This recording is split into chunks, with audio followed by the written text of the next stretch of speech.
पवित्र पवित्र पवित्र सर्वशक्तिमान सेनाओं की हवा एक बार फिर आपके पवित्र कदमों आती है आज के सुंदर दिन में। खासकर पवित्र बाइबल से, खासकर मत्ती जब देखते हैं वहाँ पर पवित्र वचन 24 अध्याय का, खासकर जो 32 से लेकर आगे देखते हैं वहाँ पर 24 तक 44 तक, वहाँ पर प्रभु यीशु मसीह का वचन कहता है कि अंजीर के पेड़ का उदाहरण, क्योंकि प्रभु यीशु मसीह बता रहे हैं और अंजीर के पेड़ से दृष्टांत सीखो, जब उसकी डाली कोमल हो जाती और पत्ते निकलने लगते हैं तो तुम जान लेते हो कि ग्रीष्म काल निकट है।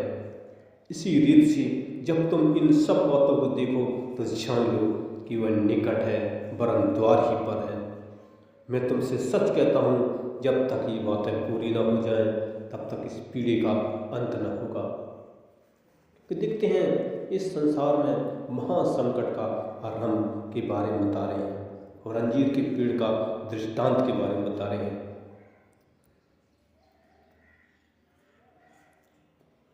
क्योंकि उस दिन उस घड़ी के विषय में कोई नहीं जानता, न स्वर्ग के दूत न पुत्र, परंतु केवल पिता। जैसे नूह के दिन में थे वैसा ही मनुष्य के पुत्र का आना भी होगा। क्योंकि जैसे जल प्रलय से पहले के दिनों में जिस दिन तक नूह जहाज पर ना चढ़ा था उस दिन तक लोग खाते पीते थे और उनमें विवाह होते थे, और जब तक जल प्रलय आकर उन सबको बहा न ले लिया तब तक उनको कुछ भी मालूम न पड़ा। वैसे ही मनुष्य के पुत्र का आना भी होगा। इसलिए हमें जागते रहना है, प्रार्थना करते रहना है कि यीशु मसीह किस दिन आएगा।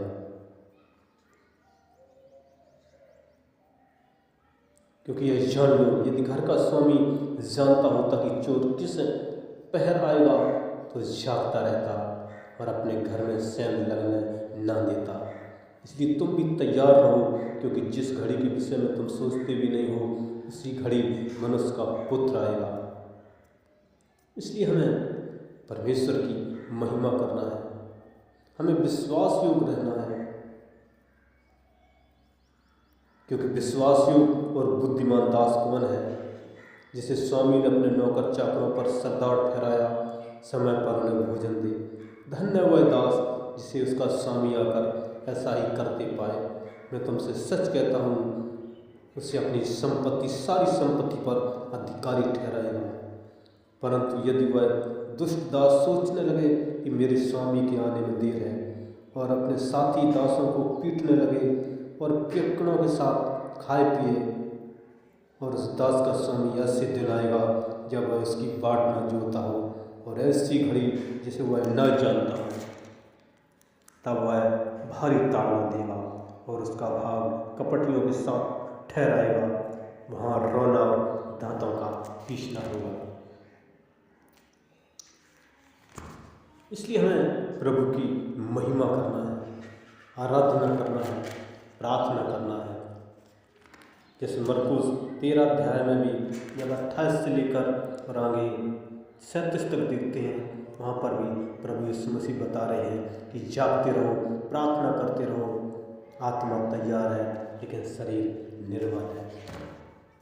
और लूका में भी 21 अध्याय में वहाँ पर भी 29 से लेकर जब आगे देखते हैं 38 तक, वहाँ पर भी प्रभु यीशु मसीह बता रहे हैं कि सावधान रहो, ऐसा न हो कि तुम्हारे मन खुमार और मतवालेपन और इस जीवन की चिंताओं से सुस्त हो जाएं, और वह घड़ी वह दिन तुम पर फंदे के समान अचानक आ पड़े, कि वह सारी पृथ्वी के सब रहने वालों पर इसी प्रकार आ पड़ेगा।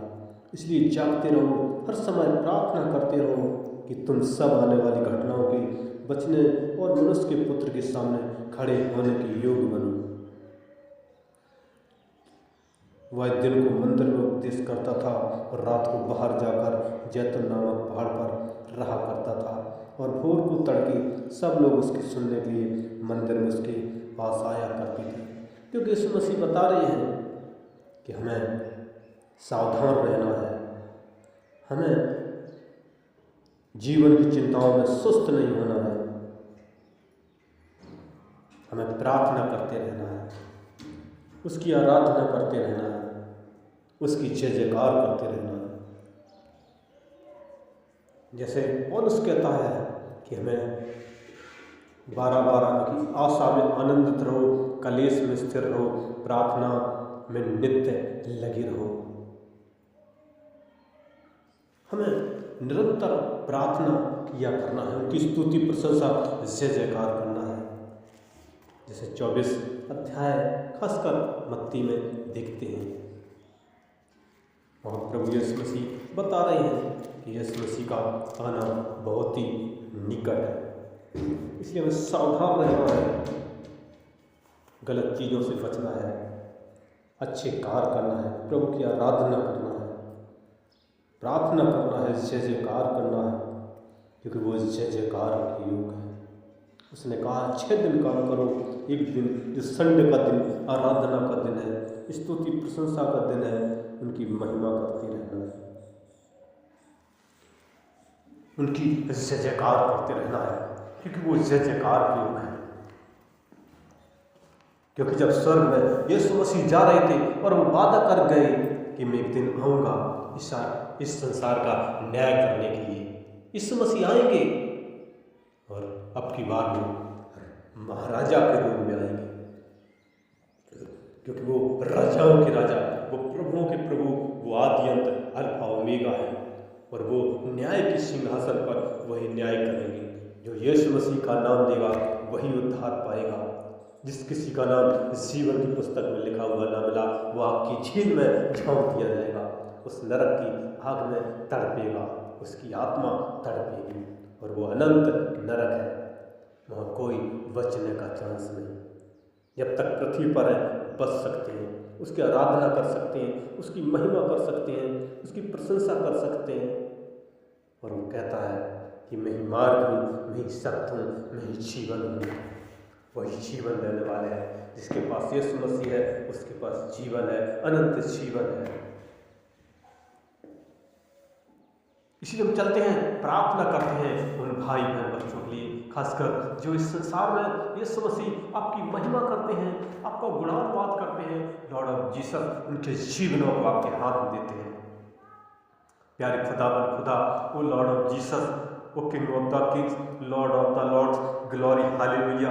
यदि किसी छोटे से लेकर बड़े तक यदि किसी को समस्या है, खासकर इस मैसेज को सुन रहे इंडिया या अदर कंट्री कहीं पर भी हैं, यदि उनके कोई समस्या है, कोई दर्द, कोई बीमारी, कोई दुख तकलीफी, तो यीशु नासरी के नाम से उनके शरीर से आउट करते हैं, यीशु नासरी के नाम से उनके घर से बाहर करते हैं।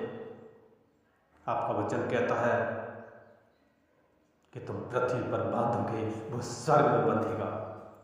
प्यारे परमेश्वर हर एक अंधकार की शक्ति को डांट देते हैं, बांध देते हैं, बाहर कर देते हैं और उनको भला चंगा होना मांग लेते हैं। लॉर्ड ऑफ जीसस, हम आपके हाथ में देते हैं, आपकी सुरक्षा और आपकी सहायता मांग लेते हैं। लॉर्ड ऑफ जीसस, उनके जीवन को हम आपके हाथ में देते हैं।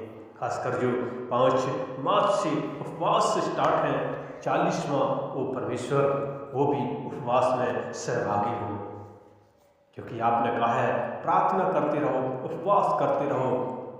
परमेश्वर अपनी पापों की शक्ति सामर्थ्य से भर देता है, जितनी प्रार्थना उतनी सामर्थ्य।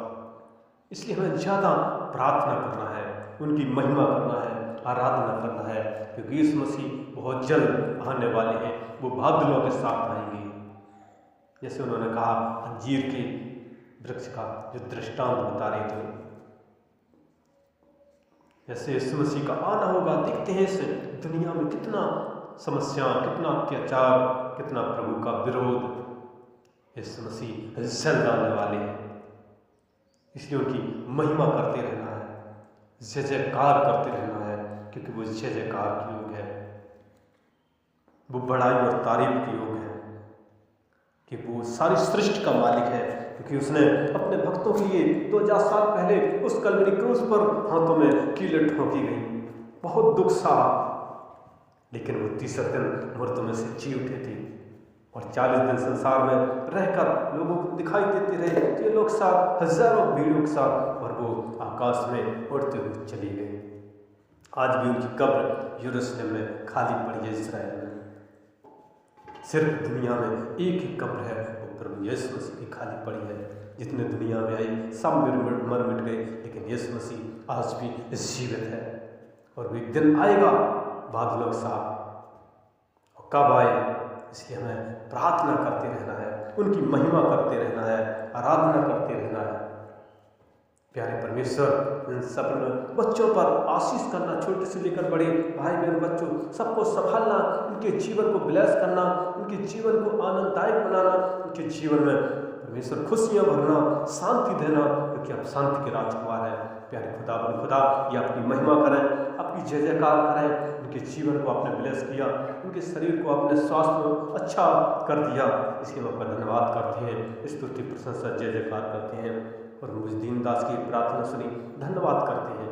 एक छोटी सी विनती, यीशु मसीह आपके पवित्र कदम रखते हुए बड़े विश्वास साथ ये प्रार्थना को उद्धार करता प्रभु यीशु मसीह के मीठे मारा शक्तिशाली नाम कर मांगते हैं।